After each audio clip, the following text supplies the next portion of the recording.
first thing boys want to do, more than anything, is know they're not alone. Know that the things going around in their head are probably going around in most of their mates' heads that they don't talk about. Their dads or uncles or grandfathers, or whoever bought them, was going around in their heads when they were the age the boys are now. Fuck, I'm normal. Hello and welcome to What is a Rite of Passage. My guest today is Billy Hill. Billy is a provocative leader modelling eldership in the Mankind Project. Billy is committed to culture building and the maturation of men. It's my pleasure to have him here today. We acknowledge the Jara people and the Gumbaynggirr, the traditional custodians of the land where this is being recorded. We acknowledge elders and knowledge holders, past, present and future. May their ceremonies and initiations be remembered. May this heal and feed the country on which we live, work and play. Welcome, Billy. Hey, mate. Provocative, you say. What would you say? I don't mind dropping a turd in the punch bowl every once in a while.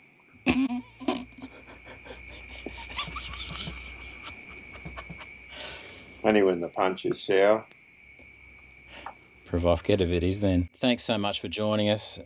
Really acknowledge that it was a bit of a fight to get here. This is our second attempt through some tech issues, microphone issues. I would say for myself, it's been pretty dysregulating trying to get to this point. And I'm going to ask you the question, whether that was dysregulating for you or not. How do you regulate yourself? How do you come home to yourself? I used to have a practice, but it just seems to happen. I mean, life's too short to be fucked up. And I think it's a folly to stay dysregulated. I should imagine there's a whole bunch of endorphins that come into a dysregulated system. And once I realised that I pay the price when I have a negative opinion, I'm angry, or somehow or other I want you to feel something because I'm feeling something. I pay the price. It costs me to be angry with you. So it's a great way to save myself being in some sort of distress.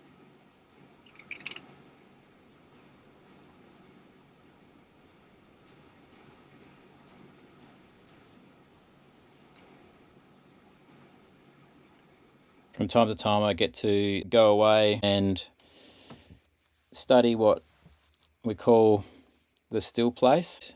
That practice for me, I would call self-regulation. It's certainly given me tools to regulate myself or come home to myself when I'm out there and need to get back. So I'm going to remind you that what you're referring to is a body of work called My Still Place. And what's interesting about that is I was working with somebody one time, getting them to re-regulate and teaching them how to do that. And when they kind of landed in that sweet spot and they come back to their own centre and sitting in his axis, he said, "Oh, this is my still place." I said to him, "Well, thank you, because I've been looking for something to call what we do. And it's now my still place." So the still place is a thing. My still place is a state.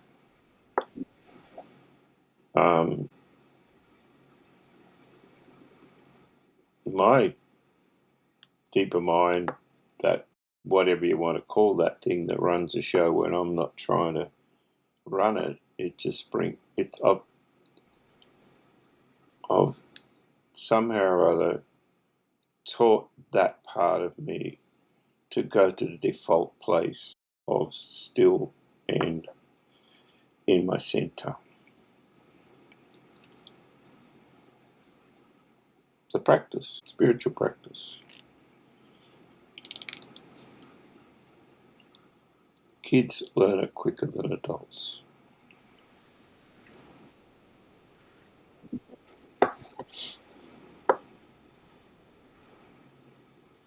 Someone that you introduced me to is Nancy Klein. Yeah. And her 10 conditions of a thinking environment kind of inspired me to start this and start asking these questions. So part of that's appreciation. And when I was driving back from dropping the kids off at their cousins, just thinking about the things that I appreciate you. One is the introduction to my still place. And then the thing that came to me mostly was commitment to culture and commitment to maturation of men. Yeah. Yeah. And I appreciate your no bullshit approach. I appreciate your style. Thank you. Well, my style is a big part of how I can re-regulate myself. Tell me more. Well, if you look at Nancy's, behaviours, the tension, equality, ease, appreciation, encouragement, and the list goes on. If they're also my values and I apply them to myself, the last thing I want to do is leave myself out in the cold. So I pay attention to what's going on and come back to the ease and grace of just being here now.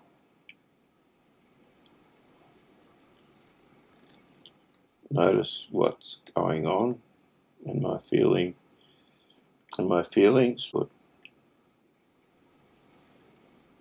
And another one of her qualities is to be incisive, to just call the thing for what it is. Why would I worry about hurting somebody's feelings when they're unconscious to what they're doing? Because that's having an impact outside of them. Best thing I can do is tell the truth. Ask really incisive questions.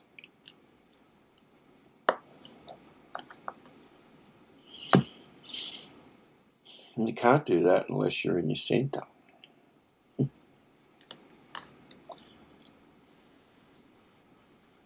Yeah, I found that I was practicing ease. If someone was late to one of these calls or, had to readjust the schedule or come a little bit more, next day or whatever. And it's just like, yeah, I'm going to be with ease.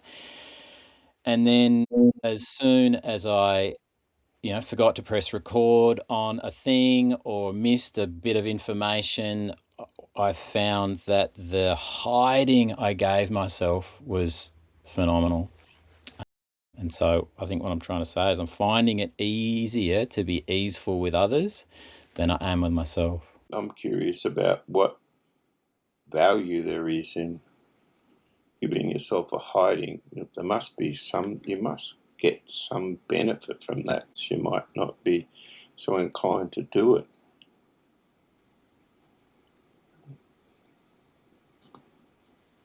Yeah, I wonder if it's some feeling of being on the ball or something, or of holding myself accountable, but it's just holding myself underwater.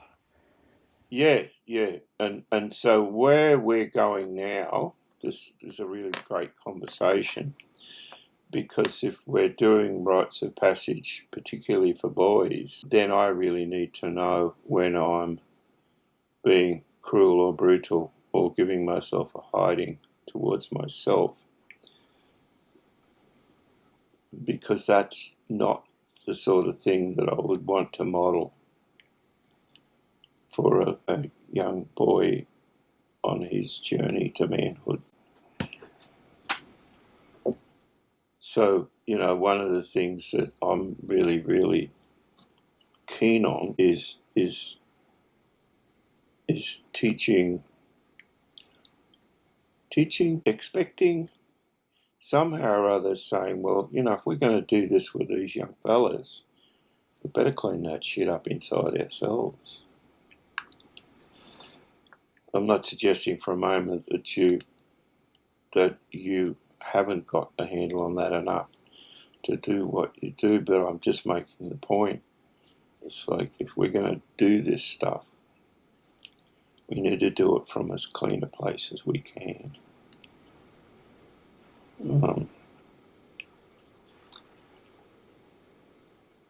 And I certainly got involved in this work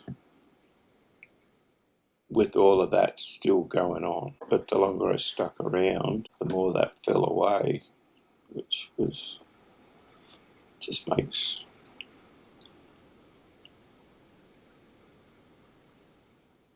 it easier to see it and to call it out when I see it, and to lovingly support whoever I can see it in, to maybe have a bit of a peek at that.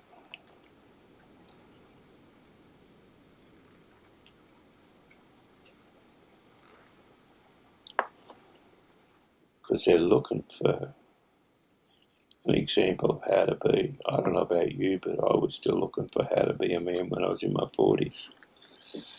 I'm going, fuck, when's this thing going to happen?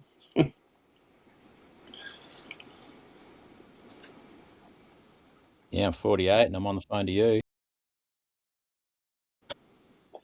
Well, I've got a mentor who's nearly 90, and I'm on the phone to him every once a month, whether I need it or not. Having a mentor is probably a mentor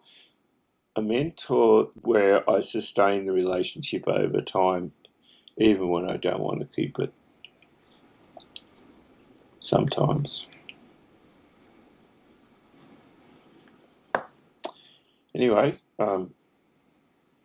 we went on a bit of a tangent there, but I'm curious as to what you're curious about. You and I were recently in a conversation with probably 60 or 70 men, and the topic of rites of passage came up, and what I noticed was an eruption of what I'd call a collective wound. Well, which collective wound are you describing or alluding to? Let's say in that group of 60 or 70 men, a heightened energy arose where more than one man was a bit spun out by various different aspects of rites of passage, of either having been given a rite of passage or been given a rite of passage that didn't work for them, or not given one at all. Well, quite often men, particularly my vintage, were brutalised, and it was called a rite of passage, whether it was by some institution, whether it was a church or a boarding school or a really, really cruel family dynamic. And so what we need to do if we're building a rite of passage community for men to bring boys in to that experience is we need those wounds, whether they're collective or individual. There's a whole bunch of guys got a similar wound. And what we have to do is make sure that the guys who are holding the ceremonial space have got a pretty good handle on that, because I can guarantee you that, and you've probably seen it, a lot of dads that come to a rite of passage who haven't experienced their own rites of passage do everything they can to interrupt their son's experience. Some are more and less subtle than others, but quite often, you've probably experienced it, where one of the dads is the one that really needs the work. So if we aren't clean, then how do we love him? How do we stay in our centre and love him and bring some awareness to him, or at least get him to pack all that away and go and see a psychologist after the workshop? And I know the circle you were talking about, and that was a circle of men who are interested in what we're doing rather than a circle of peers who do what we do. It's great that they are interested and great that they support what we're setting out to do, and it's great that we can hold a boundary around which ones of those guys might sit in circle with us with a bunch of boys. So I guess what I'm speaking to is the absence of rites of passage in our culture. And we have to deal with that, because they don't have an example. They don't want it. The rites of passage mean something, but they don't mean anything at real depth.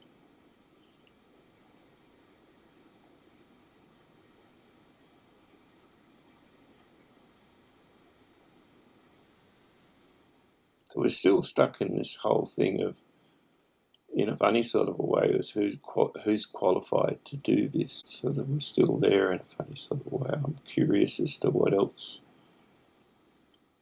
Given that we find a bunch of guys that are qualified to do this, then which is the only time I'm interested in taking a bunch of boys away in the bush.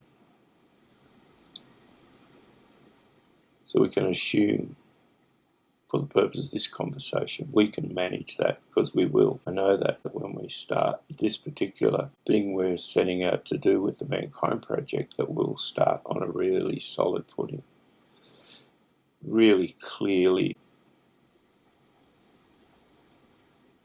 knowing who's capable and who's not. So again, now that we're there, where do we go? What are you curious about?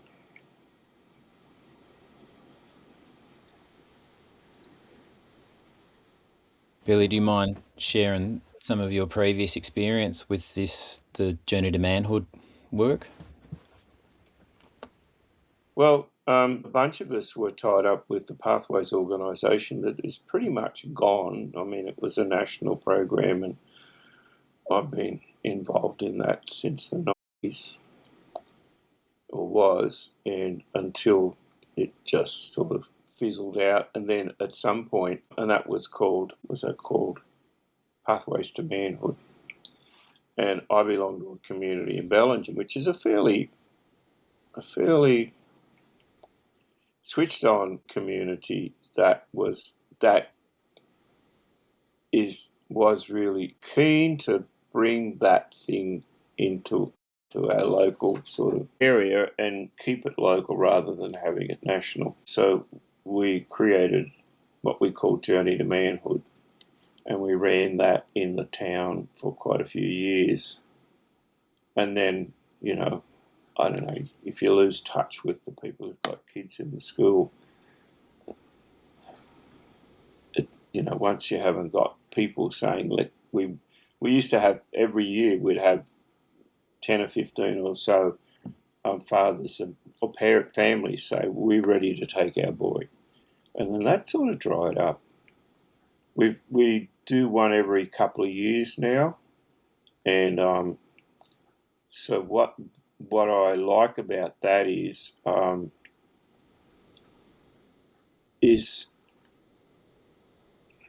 what do I like about it? I like that it feels natural. It's not contrived. We meet the boys where they are, and then bring them into relationship with where we intend to go, in a way that sort of follows them rather than leads them.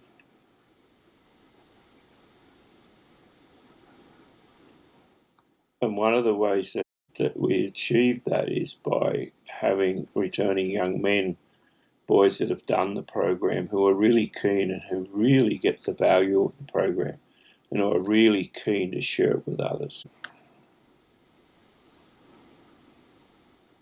What do I like about that? We meander purposely from the time we get into camp until the time we leave. And we tick all the boxes that we intended to tick, which is around separation, the beautiful ceremony of separating the boys from the woman that gave birth to him or the woman he came with. Some boys haven't got access to their mother for a number of reasons, and then bringing them into camp with some mystery and some stories, so as they haven't got a clue where they are. Bring them in the night time, and the camp we use is it's totally surrounded. You can't see anything but the tops of trees, and then proceed to follow the boys. If you ever read any of Rilke's stuff, there was a line in Rilke that is describing the shepherd and how he gets from one place to another, and it was, he gets there by following the innocence of the hunger of his sheep. So in a way, we follow the innocence of the hunger of these boys, because even if they bought their kicking and screaming, at some level there's a hunger inside of them for strong, clean, clear, masculine essence. They want to find that for themselves. They want to occupy it for themselves, and the only way they can do that is if they're held firmly by a bunch of strong, clean, clear men. Once we've got that established, then it's not that difficult to introduce them into the steps. And the first thing boys want to do, more than anything, is know they're not alone. Know that the things going around in their head are probably going around in most of their mates' heads that they don't talk about. And when their dads or uncles or grandfathers, whoever brought them there, it was going around in their heads when they were the age the boys are now. And that's like, for fuck, I'm normal. This hideous thing that I'm trying to work out, I'm not alone in anymore. And there's a whole bunch of old guys and young guys who know where I am. It's an enormous relief. Give them some things to do that take a bit of skin off. It's always great. And challenge them. Give them some sort of challenge that scares the shit out of them.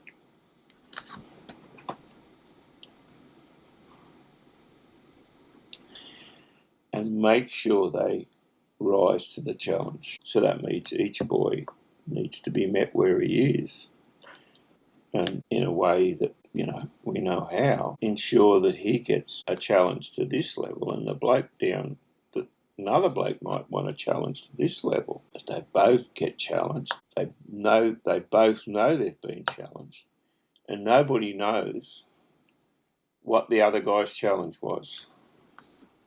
He just knows he's come back feeling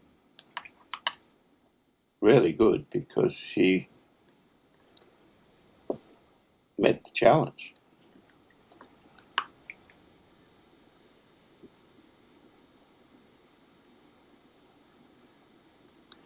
And then you've got to see them.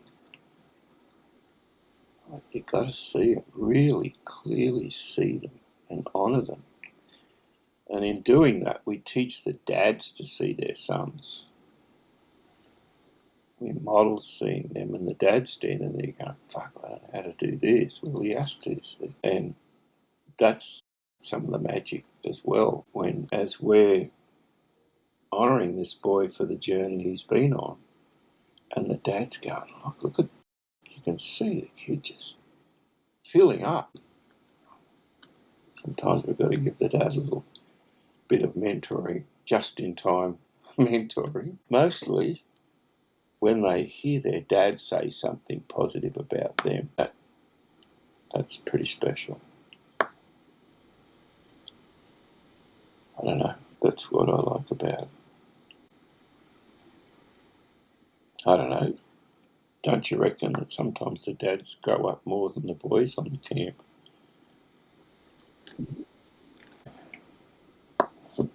While you're out there, would you like to speak to the return?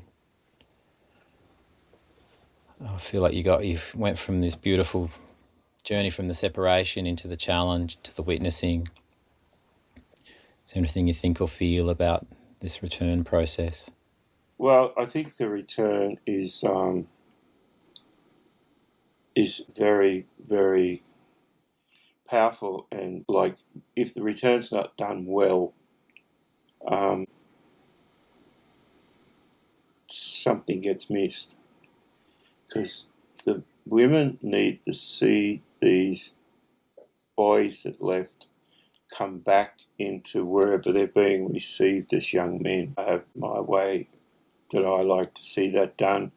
I think it's really great if over the days we're in the bush we sing a lot and we find a song that the boys all really get into. And I love the idea of a bunch of boys walking down the road to a hall somewhere where the women are waiting, singing, and really singing loud and proud. That does something, because when was the last time a boy walked down the road singing to the top of his voice? And when was the last time a bunch of women saw that? So that's pretty magical. So I like to sing, for the boys to sing their way back into relationship with the women. And, there's all sorts of things, food and celebrations and stuff. It's really important that celebration is about the boys.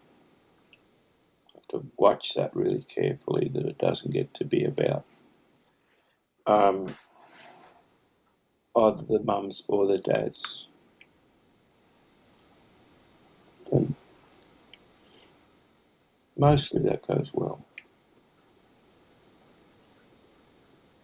But if you've got a mum or a dad that wasn't picked up enough as a child, well, that needs managing.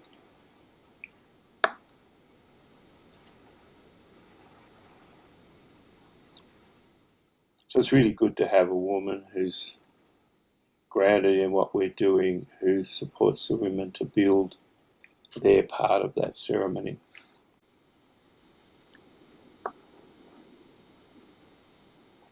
How do you see, well, what I call a bit of a dreaming that you've just shared? How do you see that integrating with this initiative that's taking place with the Mankind Project? I think that's just a done deal. Once we've established a group of individuals who we can trust to hold this thing and protect it, I think it's a decade-long process. We will start small with a team of guys who know how, who've really got this in their bones. We can hold journeys to manhood in different areas where there are communities of men. I think it's important that not only men who are in the Mankind Project bring their boys to that. I think it's a great time for any dad and his son to come. As we really build a core, it's a bit like the Mankind Project started in southeast Queensland in the hinterland above the Gold Coast, and we did everything there nationally for a few years, and then slowly we built training centres around the place, and we built, we're building slowly a team of people it's a 15, 20-year process to get somebody really deeply trained up to lead this work that we do in the Mankind Project. I don't think it'll take that long with the Journey to Manhood stuff to get guys to the level we need them, because we've got a big pool to choose from. And then eventually communities will have that wherever it is. They'll do 1 or 2 journeys to manhood a year wherever they are geographically, and we won't need a team of people to travel and do that. But until we've got people trained up, we'll protect this thing pretty closely.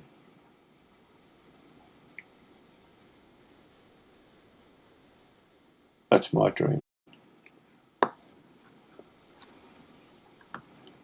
We're on a call this morning, and I feel like you alluded to what that training might be.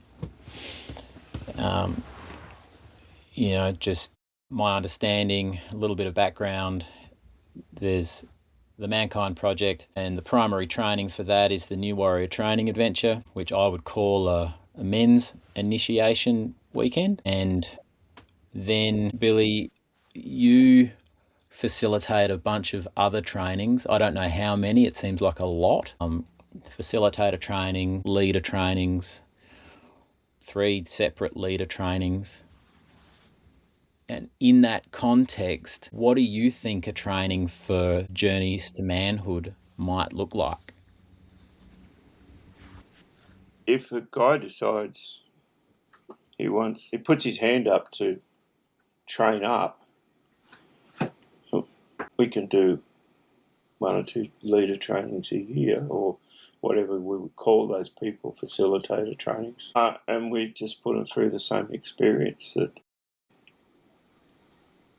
we put the boys through, exactly the same.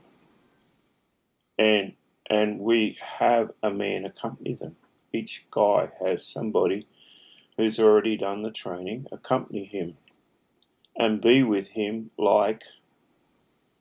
as if he was his son or his grandson. So we put them through exactly the same experience. So then he knows he's had the experience that the boys are having.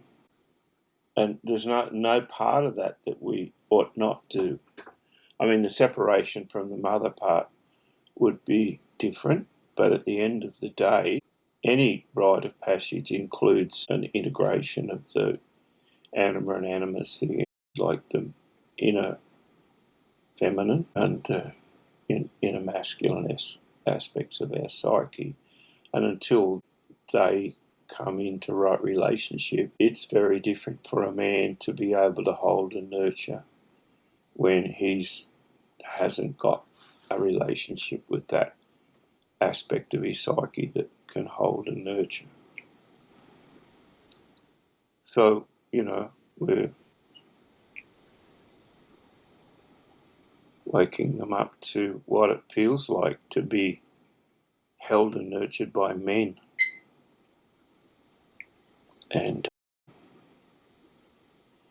honoured by women for the risk they've taken to enter into that.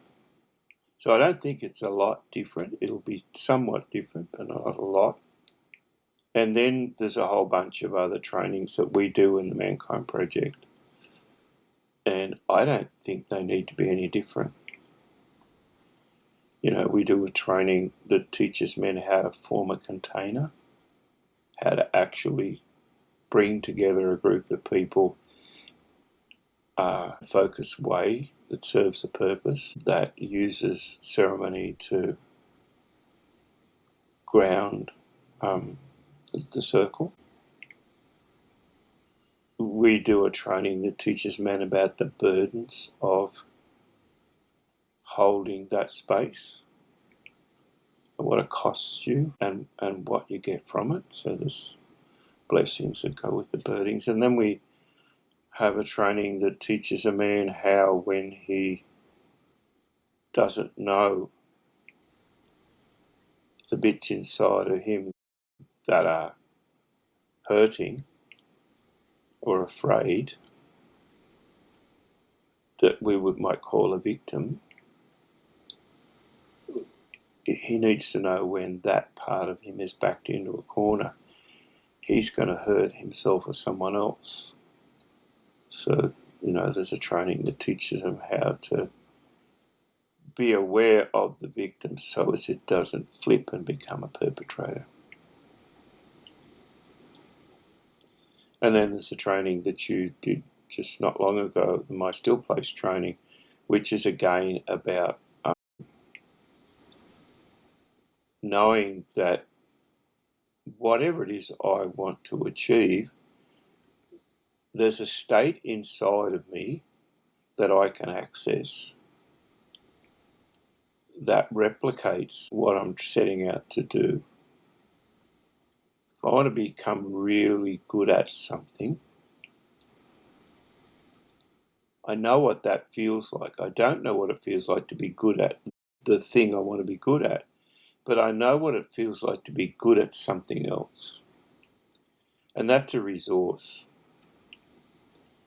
So all we need to do is help the guy bring that resource, that sensation, those feelings, that sense of satisfaction, alongside of the part of him that doubts that he can do it. So hang on a minute, I got you here. Just like we've both done with our own kids. We mentor them and we allow them to feel what it's like to succeed. And then we lift the bar a bit and then they succeed, and we lift the bar a bit and they succeed again. We're going to grow. And as we grow, as we spend all this time growing boys and dads up, we just grow ourselves up. Everybody gets to grow up. That's pretty cool.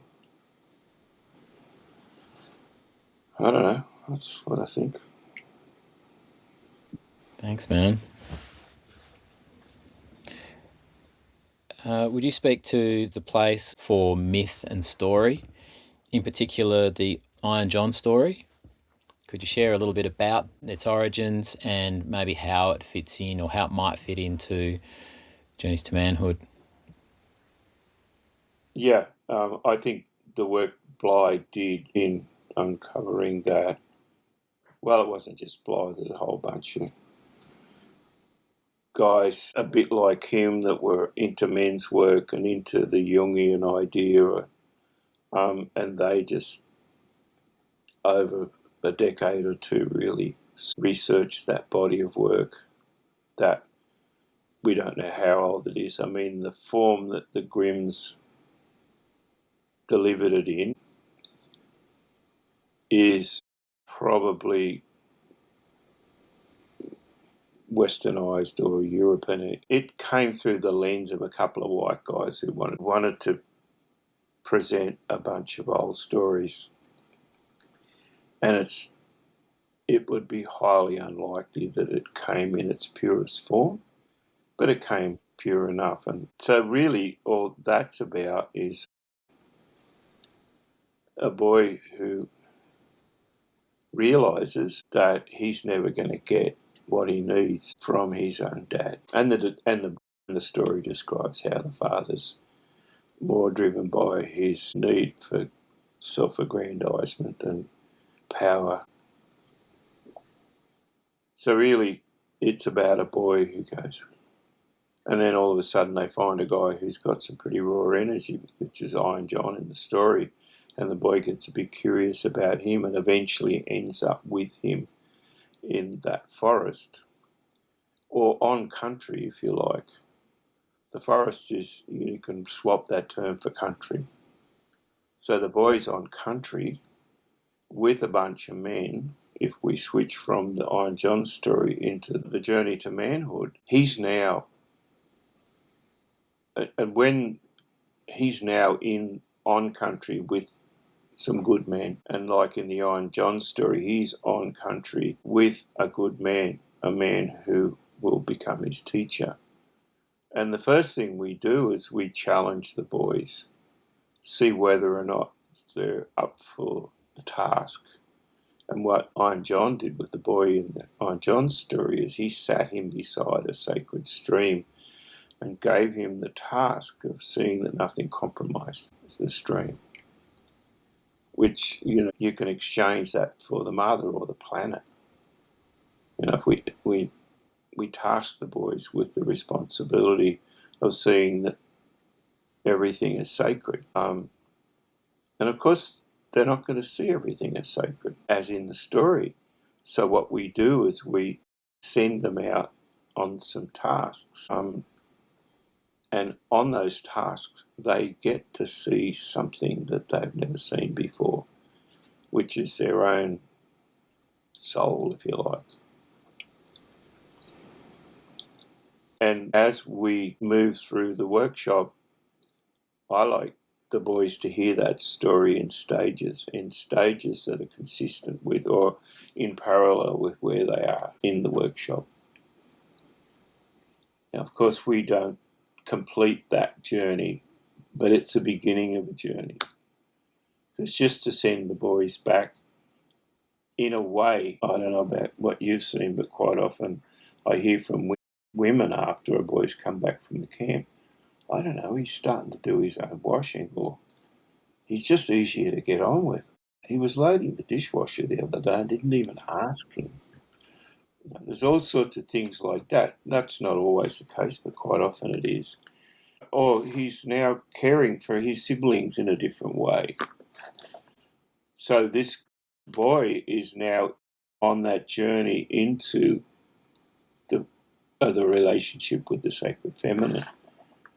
He's stopped fighting with his mum quite often, and he's picking up some of the responsibilities that you might call nurturing himself and nurturing his siblings, or nurturing the relationship with his mum in a different way.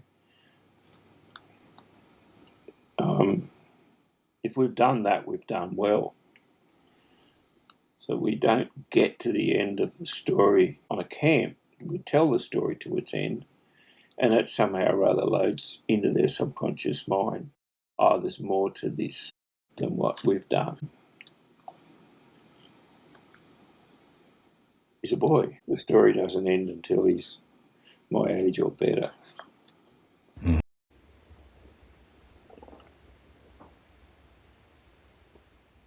And there are other stories I like the boys to hear. There's the story about the lizard in the fire story. If you're interested, look it up. Michael Mead telling the lizard in the fire story.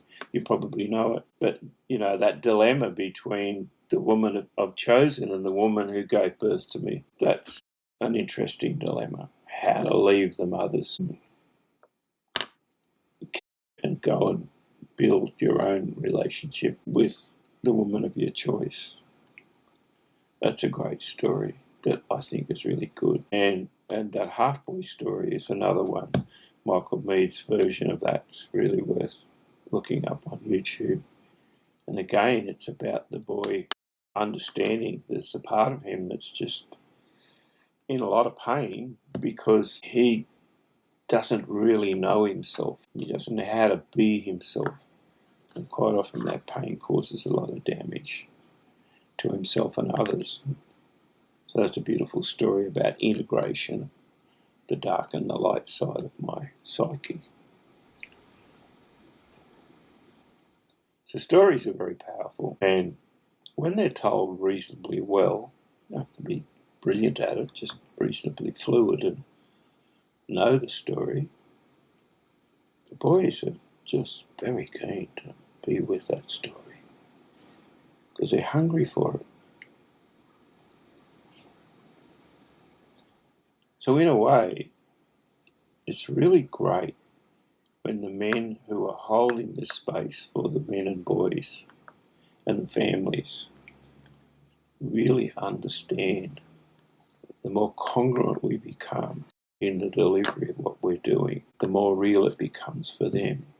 Because we're sort of doubting whether or not these kids are understanding or getting it. We're not teaching their brain, we're teaching their soul. Pretty cool stuff, really.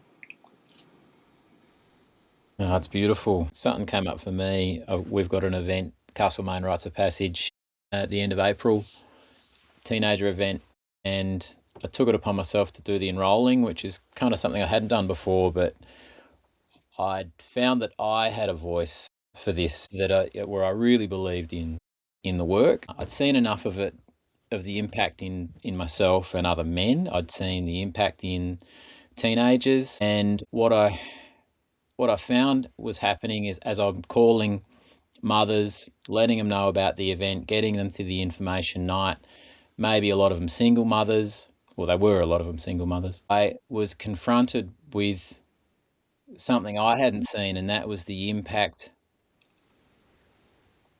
of my relationship with my mother at not having done this process. And I reflected over a number of years where I was really bloody cruel to her. And looking back at it, trying to get away, or trying to separate, but had no context for what that meant, had no ceremony for that, had no culture for that. And it was heartbreaking when I went back over what I did to that poor woman. Yeah, you're punishing her because you weren't taken away by the men and shown. Like you thought, it's almost like you got to kill the mother to be free, but actually all I've got to do is break the connection, and only I can break it.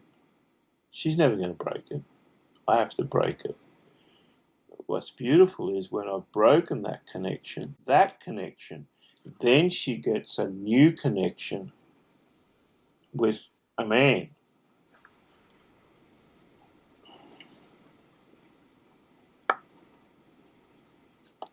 I remember that as if it was yesterday, the day my mother said to me, I've been waiting for you to grow up. I was probably 50 something.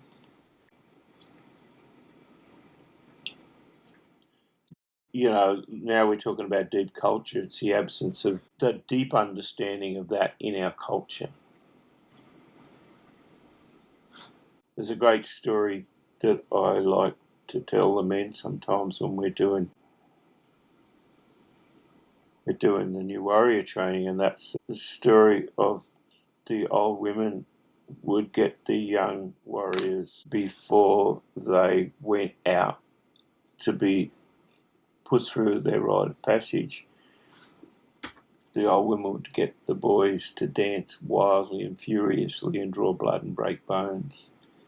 And when the boys were exhausted and lying around half dead, they would just say to them, so that's what we've had to put up with you for all this time. Make sure you don't bring that back to us. And get a bunch of men dancing crazy. We don't get them to break bones and draw blood, but get them to really bring that savage energy out in a ritual dance until they're exhausted, and then tell them the rest of the story. It has an impact. Because once again, we're not speaking to their ego, we're speaking to their soul.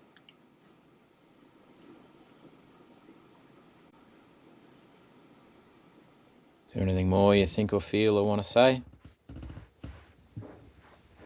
I think we've squeezed a fair bit of juice out of this. It's about hit an hour. Look at that. Well, I'd say thank you for the questions as we embark on this, what could be a national program. It's good for me to remember the elements of it that I've sort of stitched together over the last 30 plus years, and really protect the essence of what's right. And really protect the essence of what's right. If we do this well, we'll make a difference. when we do this well, there will be a difference.